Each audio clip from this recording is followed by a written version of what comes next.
King Saul, the first king of Israel, chooses this spot as his strategic location to rule over. And you can have a 360 view here. You have a view down from the valleys to the desert, to the north, to the south. Right now we're in modern day Shu'efat, which is recognized as East Jerusalem.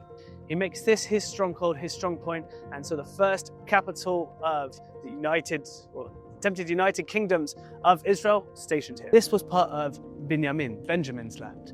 Now, the tribe of Benjamin, as mentioned in the Bible, Judges 20:47, goes through quite a rough experience, which we're going to go follow today. And this story happens where we're standing now.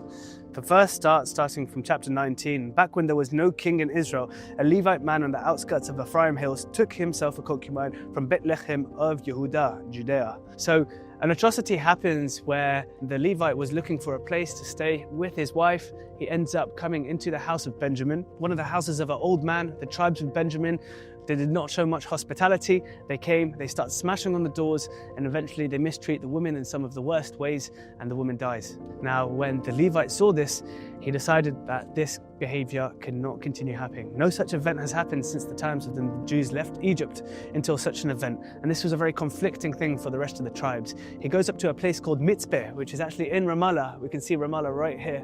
You can probably see the hilltop of Mitzpeh, where he then calls all the tribes to come together and they bring Benjamin to court. So they wanted the people responsible for such the atrocious acts to be responsible. Benjamin refuses, and they have this hilltop over here. We're on to the second part of the cave, which was found where the Benjamin tribe hid out and survived there. We have actually made it, finally, after our treacherous climb coming down, to the Maharat Rimonim, the rock like a pomegranate in the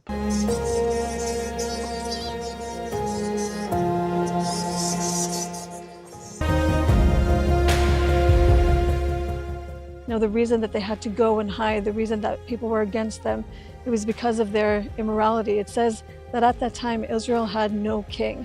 And even though in part they would look to God for direction, you know, with what to do with the Benjamites, but people, perhaps not in the same way, they wouldn't really ask of God what was the right thing to do. And you can see that within the story, that they, you know, had a sexual immorality in so many different ways, and they paid a very, very heavy price for it.